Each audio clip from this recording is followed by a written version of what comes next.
Baik, mungkin untuk mempersingkat waktu, acaranya akan saya mulai. Pertama-tama, Assalamualaikum warahmatullahi wabarakatuh. Saya topik yang pertama, selaku staf Bisa AI, mengucapkan banyak terima kasih kepada para peserta yang telah hadir pada kesempatan kali ini. Dan saya juga mengucapkan terima kasih kepada Bisa AI yang sudah mengadakan seminar pada sore hari ini. Seminar kali ini akan membahas tentang dasar elektronika. Nah, langsung aja kita bahas tentang dasar elektronika.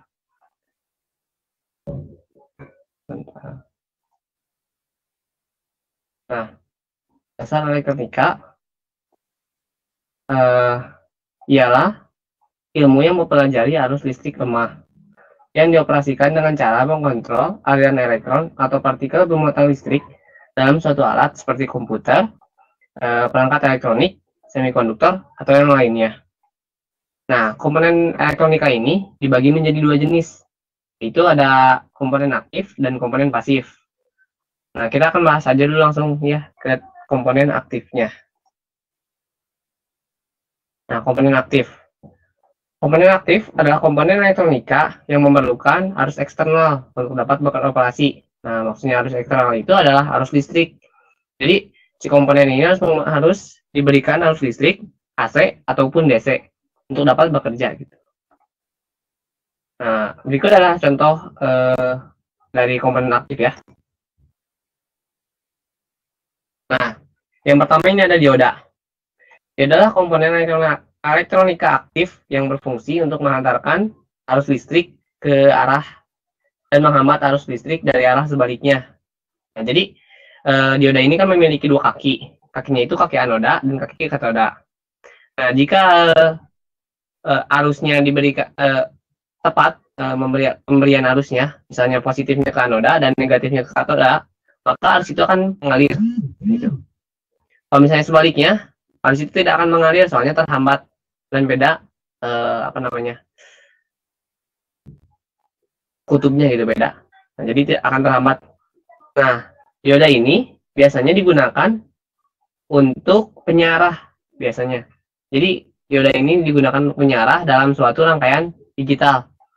Selain untuk penyarah juga, dioda juga bisa digunakan untuk konverter dari arus AC ke arus DC gitu, dari arus bolak-balik ke arus searah.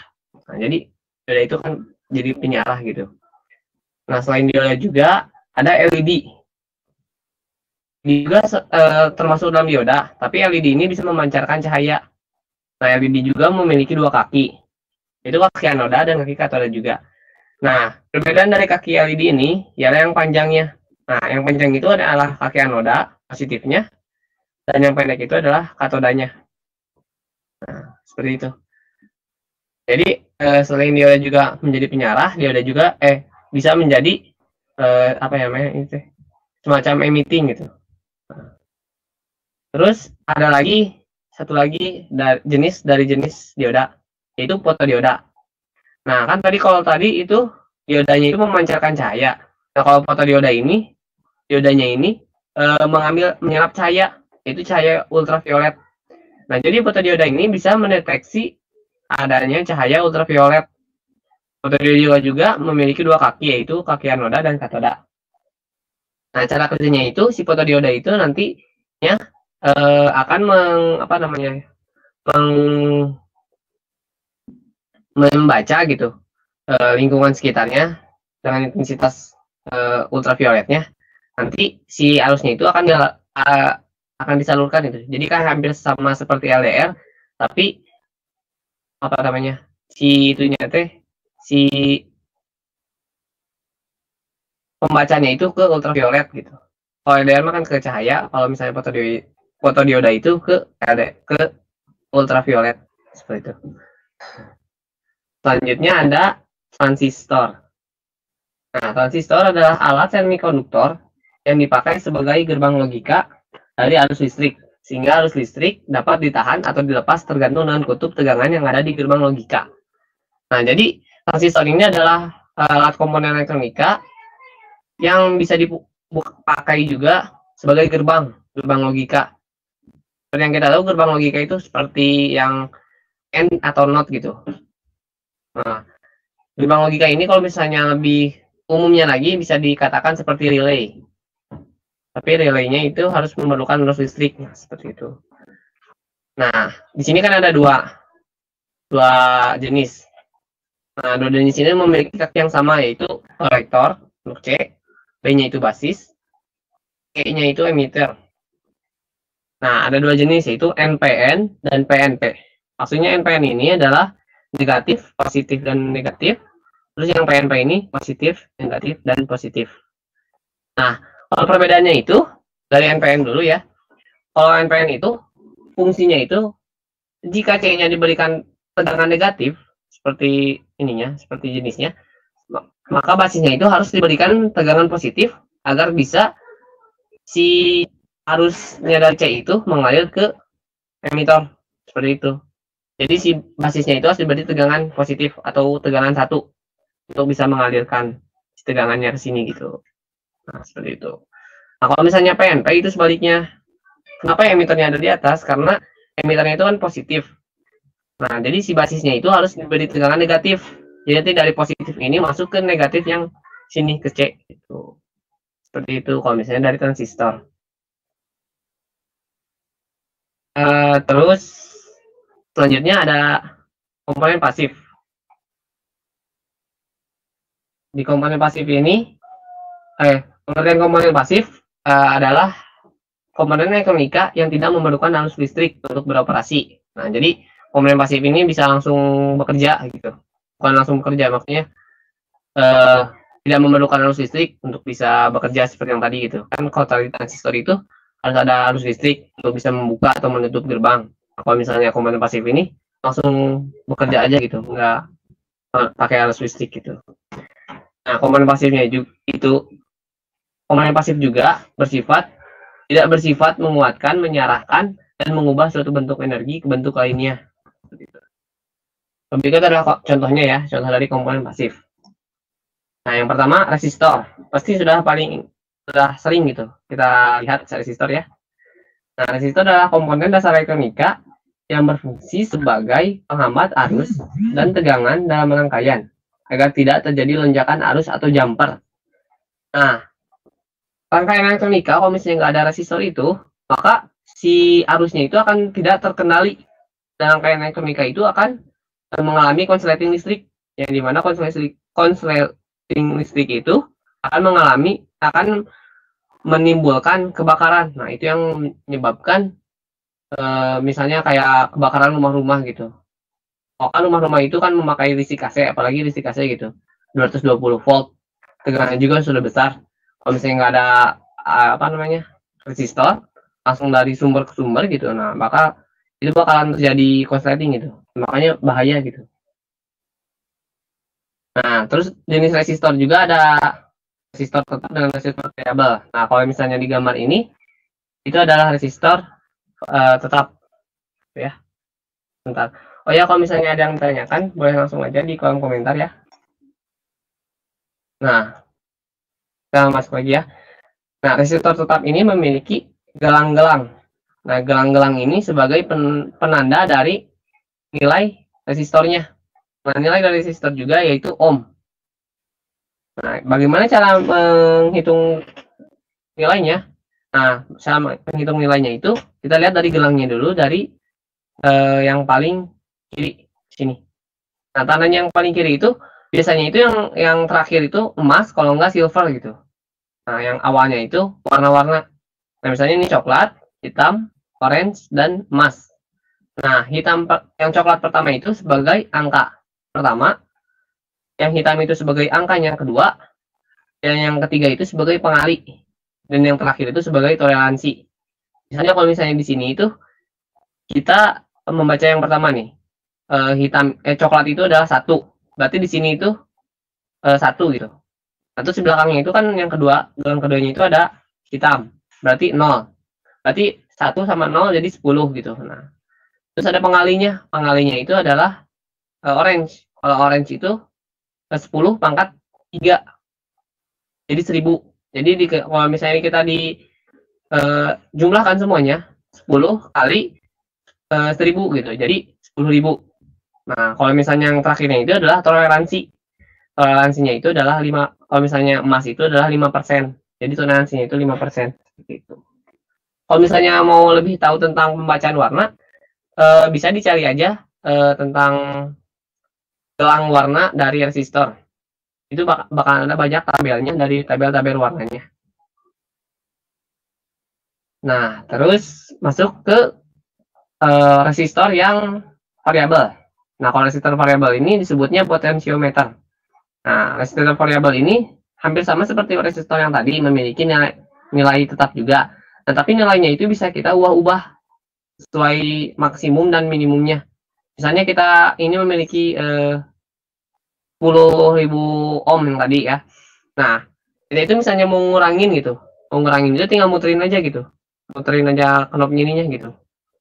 Ke angka minimal gitu. Itu kalau misalnya dari potensiometer. Jadi hampir sama seperti resistor. Cuma ini lebih bisa dikendalikan. Biasanya potensiometer ini digunakan untuk volume. Kan volume itu biasanya besar, kecil. Nah, itu pakai potensio biasanya. Untuk di radio-radio. Nah, terus yang kedua ada komponen bernama kapasitor. Nah, kapasitor adalah komponen elektronika yang dapat menyimpan energi dalam keadaan medan listrik dengan mengumpulkan ketidakseimbangan internal dari muatan listrik. Nah, kalau misalnya dianalogikan, kapasitor ini bisa seperti ember tumpah di dalam suatu kolam renang gitu. Kan ember tumpah itu sistemnya itu dia ngambil dulu air gitu. Udah ngambil air, udah penuh, baru dituangkan gitu airnya. Nah, begitu juga kapasitor. Jadi kapasitor juga mengumpulkan dulu energi, lalu setelah energi itu terkumpul, energi itu akan dilepas gitu. Seperti itu. Kalau untuk kapasitor. Nah, kapasitor ini biasanya digunakan untuk penguat sinyal radio dan juga sebagai penahan arus sementara. Biasanya kapasitor juga digunakan di dalam rangkaian flip-flop gitu. Nah, seperti itu. Nah, terus komponen yang ketiga ada induktor. Induktor atau disebut juga coil atau kumparan. Komponen elektronika pasif yang berfungsi sebagai pengatur frekuensi, filter, dan juga sebagai alat kopel atau penyambung. Nah, induktor ini biasanya ditemukan pada generator kalau nggak dinamo. Kenapa bisa di dua itu? Karena di generator itu kan cara kerjanya itu si induktornya itu menginduksikan lempengan apa ya? Lempengan magnet gitu, lempengan besi agar menghasilkan suatu arus listrik seperti itu. Nah, kalau misalnya di dinamo itu induktornya itu menggerakkan si kumparannya gitu. Seperti itu. Jadi kalau misalnya di generator itu induktornya menginduksi si kumparan, kalau misalnya di dinamo itu si induktornya itu yang menggerakkan si kumparan seperti itu. Nah, terus kita masuk ke sensor. Sensor yang akan dibahas pada kesempatan kali ini ada 5 sensor. Yang pertama sensor light dependent resistor, yang kedua DHT11, yang ketiga itu ada water level sensor, yang keempat ada ultrasonic, dan yang kelima itu ada TCRT 5000. Nah, kita masuk aja langsung ya. Nah, light dependent resistor. Nah, light dependent resistor atau disingkat LDR ini ialah termasuk ke dalam jenis dari resistor. Tapi resistor ini disebut sensor karena karena resistansinya itu tergantung dari cahaya. Nah, kalau misalnya kan tadi itu fotodioda itu kan dari cahaya ultraviolet. Nah, kalau misalnya light dependent resistor ini ya dari cahaya biasa. Nah, sensornya itu yang berfungsi untuk mendeteksi cahaya. Nah, terus semakin banyak cahaya, maka resistansi semakin menurun. Maksudnya resistansi semakin menurun itu, maka kecepatan arus itu akan semakin besar gitu. Kalau misalnya kita semakin banyak cahaya, resistansinya akan menurun, maka si komponen elektronikanya itu akan aktif begitu. Nah, terus ada pin tanpa polaritas. Maksudnya pin tanpa polaritas ini, resistor ini tidak memiliki pin seperti dioda. Kan kalau dioda itu memiliki anoda atau katoda gitu. Nah, kalau misalnya LDR ini tidak memiliki seperti itu. Penerapannya itu bisa di smart lamp analog. Nah, jadi smart lamp ini kan harus mendeteksi dulu cahaya, lalu akan menyalakan lampu gitu. Nah, bisa kita menggunakan LDR ini dengan menggabungkan komponen-komponen yang tadi kita bahas. Seperti itu. Selanjutnya ada DHT11. Nah, DHT11 itu adalah sensor yang berfungsi untuk mendeteksi suhu dan kelembaban. Biasanya DHT11 ini digunakan pada microcontroller. Nah, pin-nya itu ada pin VCC atau sumbernya, terus ada pin ground, pin negatifnya, terus pin S-nya. Nah, S-nya itu adalah pin sinyalnya atau datanya. Nah, kalau NC-nya itu adalah pin not connected. Jadi, nggak tersambung kemana-mana gitu. Jadi, kita menggunakannya itu hanya 3 pin sebenarnya. VCC, ground, dan S yang datanya. Nah, seperti itu. Nah, input dari VCC-nya itu ada 3-5 volt DC. Nah, range suhunya itu bisa mengukur suhu dari 0 derajat sampai 50 derajat Celcius. Kelembabannya dari 20% sampai 90%. Akurasi suhunya dari kurang lebih 2 Celcius atau kelembabannya kurang lebih 5%. Nah, terus dalam data ini menggunakan NTC, yaitu negatif temperatur koefisien. NTC ini hampir sama seperti resistor, hanya menghitung suhu dari resistansi negatif temperatur gitu. Jadi semakin tinggi suhunya, maka resistansinya semakin kecil. Seperti itu. Penerapannya bisa di alat-alat rumah. Misalnya kalau misalnya di alat rumah itu, kita pasangkan di dapur atau di kamar mandi gitu. Atau di ruang tamu. Misalnya ruang tamunya itu terlalu panas, maka kita tinggal menyalakan kipas angin. Seperti itu. Selanjutnya ada water level sensor. Nah, sensor ini adalah sensor yang dapat mendeteksi ketinggian air. Nah, range pengukurannya itu 4 cm. Kenapa cuma 4 cm? Karena kalau misalnya dilihat di gambar ini ya, lihat ada batangan-batangan ini. Nah, batangan-batangan ini itu adalah sensornya. Cara pembacanya itu kita tinggal celupkan sensornya ini ke dalam air. Jadi lempengan ini harus terkena air gitu. Semakin banyak air yang terkena, semakin atas gitu, semakin sini, maka si resistansinya itu akan semakin kecil. Jadi si powernya dari elektronikanya ini akan semakin besar. Nah, kalau misalnya kita mau lebih panjang lagi, kita bisa tinggal tambahkan aja gitu si tabel isi ininya gitu, apa namanya, si batangan ininya gitu, seperti itu. Nah, pinnya itu ada 3 pin, yaitu pin VCC yang seperti tadi inputnya, terus ground itu sebagai groundnya yang negatif, terus dan S-nya itu sebagai data. Nah, implementasinya itu kita bisa digunakan di penampungan air, misalnya di bak atau di waduk-waduk gitu. Kalau misalnya di bak itu misalnya bak sedang diisi air, terus kemudian penuh, kita bisa mematikan secara otomatis. Kalau misalnya di waduk itu misalnya ada banjir bandang mendadak gitu, nah kita bisa memberitahu kepada desa-desa gitu bahwa ada air yang berlebih di waduk tertentu, seperti itu. Terus kita masuk lagi ke sensor selanjutnya, yaitu ultrasonic. Nah, sensor ultrasonic itu sensor yang berfungsi untuk mendeteksi jarak. Nah, jadi sensor ultrasonic ini cara kerjanya itu, yaitu menembakkan gelombang elektronik dari triggernya ini nih, dari transmitternya ini, menembakkan suatu gelombang ultrasonic. Lalu setelah ultrasonic itu dipantulkan atau sudah dipantulkan oleh suatu benda, maka akan diterima oleh si receivernya ini gitu. Seperti itu. Itu cara kerjanya dari ultrasonic. Nah, ultrasonic ini memiliki 4 kaki, yaitu kaki VCC, inputnya, input sumbernya, terus trigger, terus echo. Yang terakhir itu adalah ground. Nah, inputnya itu memakai 5 volt DC. Range-nya itu 3 cm sampai 3 meter. Nah, terus memiliki 2 transducer. Transducernya itu adalah yang bulat ini. Transmitter dan receiver.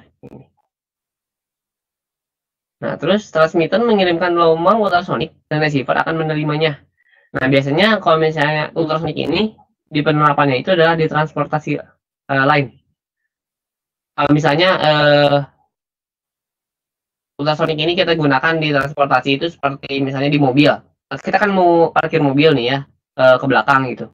Nah, kita kan nggak tahu di belakang itu ada tembok atau enggak. Nah, maka kita terapkan ultrasonic itu. Biar kita tahu di belakang itu ada benda, ada sesuatu atau tidak gitu. Misalnya ada sesuatu, udah hampir dekat, ultrasonic ini akan menyala gitu. Seperti itu penerapannya. Misalnya di line follower itu, biasanya sebagai robot halang lintang. Jadi misalnya robot itu mendeteksi adanya rintangan di depannya, maka robot itu akan mencari jalan yang kosong gitu. Seperti itu. Selanjutnya ya, kita ke infrared atau TCRT 5000. Nah, sensor ini berfungsi untuk mendeteksi garis. Jadi sensor ini memakai fotodioda yang tadi kita bahas. Jadi fotodioda ini kan menggunakan apa ya? Bisa mendeteksi ultraviolet. Nah, fotodioda ini ditambah lagi si pemancar ultravioletnya. Aduh. Pemancar ultravioletnya. Nah, pemancar ultravioletnya ini kan seperti yang tadi ya, untuk mendeteksi garis. Maksudnya garis ini garis hitam. Jadi kalau misalnya si pemancarnya ini dipancarkan garis hitam atau garis yang tidak memancarkan cahaya, maka si ultrasonic si fotodiodanya ini tidak akan mendeteksi adanya ultraviolet, maka akan mati gitu. Kecuali kalau misalnya si pancarannya itu dipancarkan ke sesuatu benda atau garis yang dapat memancarkan cahaya seperti garis putih. Nah, maka si cahaya ultravioletnya itu akan terpantulkan ke si ininya, si fotodiodanya. Maka si komponen itu akan nyala seperti itu. Nah, di pinnya ini ada 4 pin, yaitu pin VCC, ground, DO, dan AO. DO itu sebagai digital output, dan AO itu sebagai analog output. Nah, seperti yang tadi ya, infrared ini memiliki satu infrared dan satu fotodioda, dan memiliki satu potensiometer. Nah, potensiometernya itu yang kotak ini nih. Jadi kita bisa atur si intensitasnya yang mau kita pakai berapa gitu di sini. Seperti itu. Nah, penerapannya itu yang paling sering digunakan itu untuk line follower, robot-robot line follower. Baik untuk kompetisi atau untuk ekonomi, seperti robot-robot di restoran gitu, yang membawa makanan yang mengikuti garis. Dia juga menggunakan line follower. Nah, selanjutnya kita masuk ke aktuator. Sebelum masuk ke aktuator, boleh kalau misalnya ada pertanyaan ditulis dulu ya.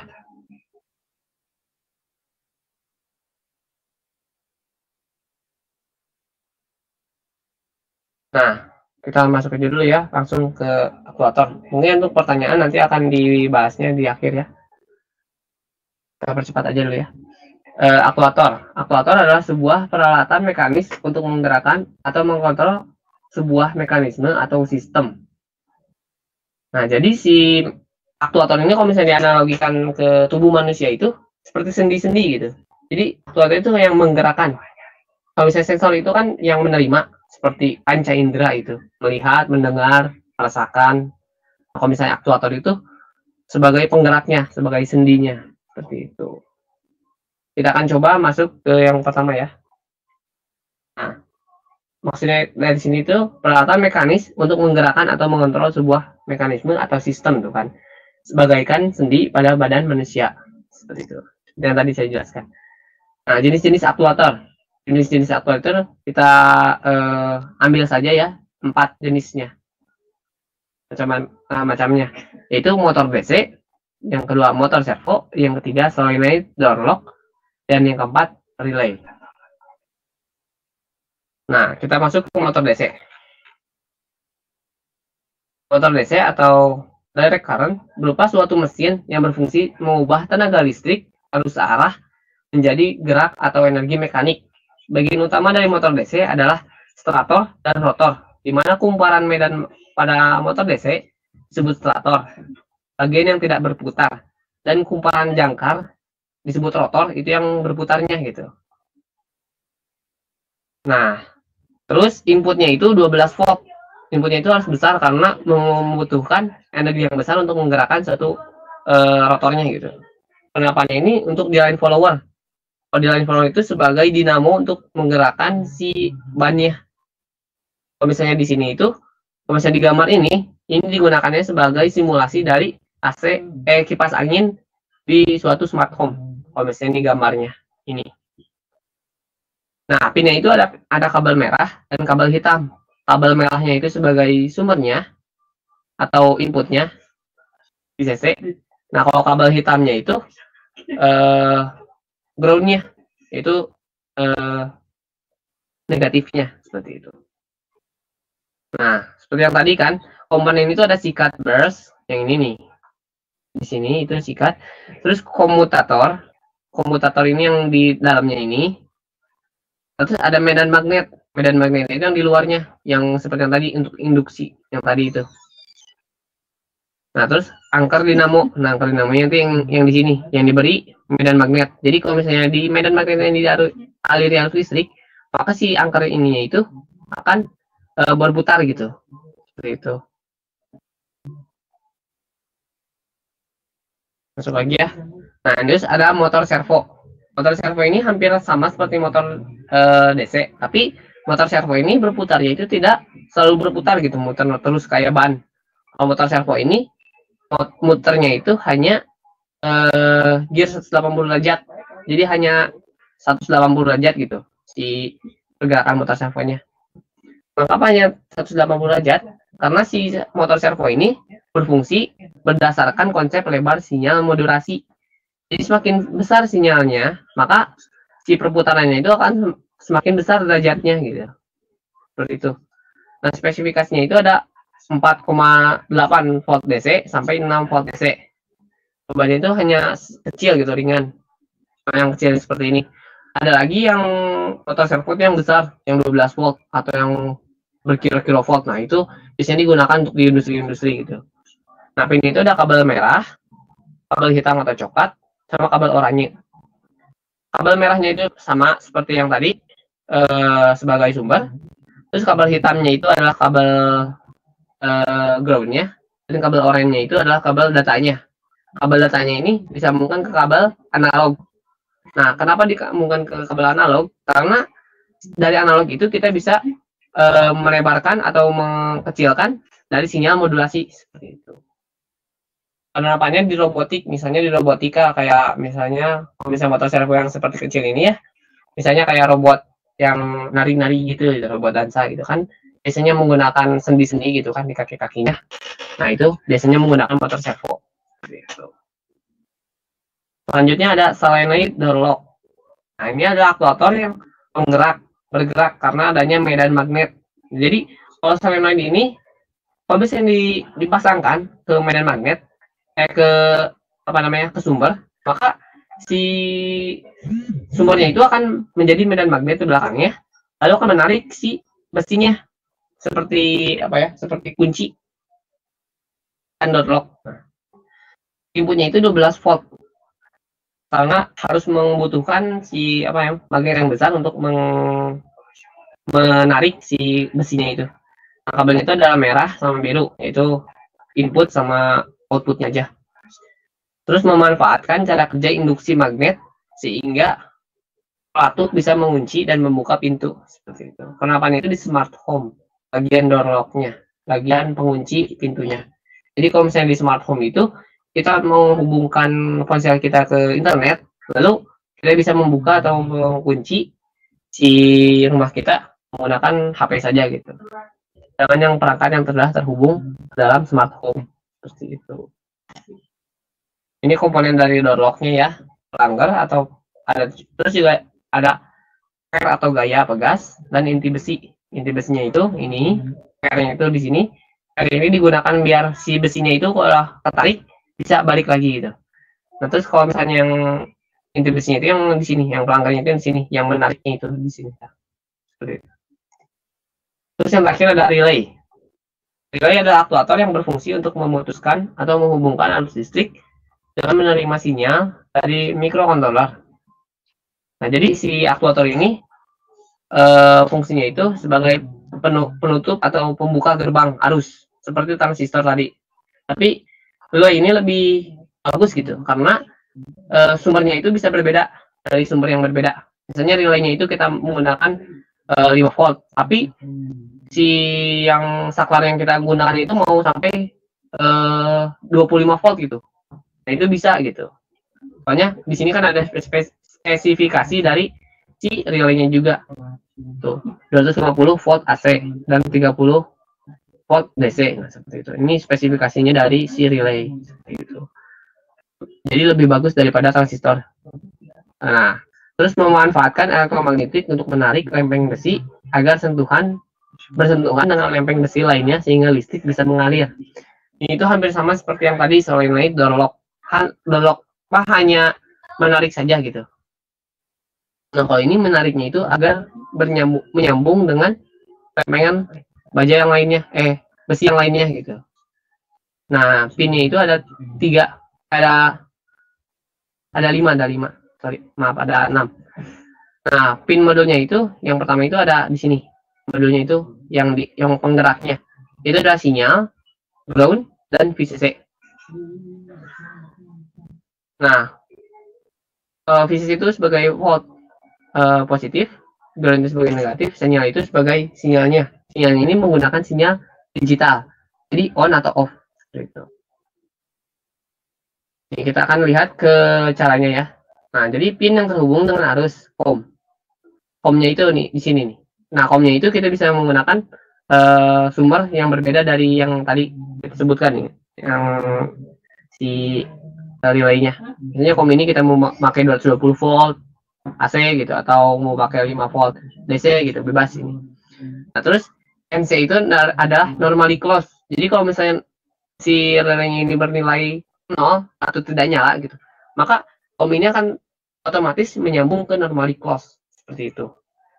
Maka sebaliknya, kalau misalnya si relaynya ini nyala high, dalam keadaan high, yang tadi pembacaan itu keadaan high, maka si lempengan besi ini akan tertarik ke bawah, lalu kan masuk ke normally open. Kalau misalnya ke normally open ini, maka COM-nya itu akan mengalir listrik ke normally open seperti itu. Itulah fungsi dari relay ya. Mungkin sekian webinarnya. Baik, acaranya akan saya tutup ya. Saya mengucapkan banyak terima kasih kepada para peserta yang telah hadir sampai akhir acara webinar ini berlangsung. Nah, semoga di lain waktu kita bisa bertemu kembali di acara yang berbeda. Saya juga mengingatkan jangan lupa untuk mengikuti terus sosial media Bisa AI, baik Instagram, YouTube, Medium, LinkedIn, dan nyalakan notifikasi untuk mendapatkan informasi lainnya dari Bisa AI. Saya Taufik Pratama, undur diri. Wassalamualaikum warahmatullahi wabarakatuh.